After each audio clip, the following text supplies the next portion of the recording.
Sa pagpatuman sa ordinansa kabahin sa Kalikupan, gisugdan na sa lokal nga kagamhanan sa San Carlos, pinaagi sa buhatan sa solid waste management ang kampanya sa pagbutang og basurahan sa mga pedicab ug motor cab nga gilusa dito sa Rizal Square Public Plaza ni atong Hunyo 19, 2013. Sa usa ka gamay nga pulong-pulong uban sa mga driver sa pedicab ug motor cab atol sa pagsugod sa maong kampanya, si SP member Momoy Dibulgado, ang chairman sa komitiba sa environment, nagpasalamat sa tanan nga mitambong sa paglusad ni ining pagbutang og mga basurahan sa tagsa-tagsa ka mga sakyanan nga pampasahero.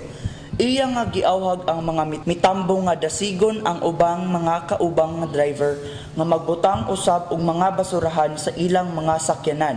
Kining pagbutang og garbage receptacles maoy pagtuman sa ginbutan sa ordinansa sa nga San Carlos City Environment Code Ordinance number 12-08. Sa pa ang pagpasabot ni anak ang pagpreserbar sa atuang kinaiyahan, no? Environment kinaiyahan. So kamo sa ato ang activity sa ato sa motorized and non-motorized. Motorized ganing sa tukab, mga motor cab. Ang non-motorized kaning mga pick-up nga mo provide og basurahan sa kada motor cab, kada pick-up. Iya usab nga gipahinumduman ang mga drivers sa pagbutang sa mga basura nga anaa sa ilang mga sakyanan ug sa pagyabo niini sa mga basurahan nga ilang makita sa mga establishmento diin lainon ang malata ug dili malata. Ug sa pagpahinumdum sa ilang mga pasahero, ilabi na sa mga dili taga San Carlos, kabahin sa provision sa Article E ug Section 4E06 sa maong ordinansa. Si SWMO staff Mayet Lumokso midungag sa pagpahibalo sa tanan nga sugod sunod tuig sa pagguha nila og mga lisensya sa ilang mga pedicab ug motor cab.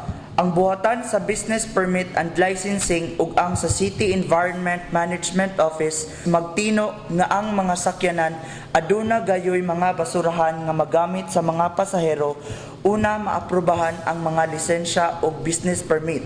Aduna usab plano ang syudad nga ang pagbutang og basurahan sa mga sakyanan dili lamang sa mga pedicab ug motor cab kundi magalakip sa tanan nga sakyanang pampasahero. Apil na ang mga sakyanan pampasahero sa dagat sama sa roro, fast crafts ug ang mga pump boats. Apil usab niini ang ubang sakyanan sama series buses, mini buses ug jeepneys nga magbiyahe sa San Carlos sumala usab sa Article E sa nahisgutang ordinansa. Ang mitambong sa gihimong paglusad nga pagbutang og basurahan sa sakyanan mao ang mga miyembro sa kapunungan sa mga pedicab drivers nga mao ang SCAPODA ug kapunungan sa mga motor cab drivers ang NATODA ug BOLTODA.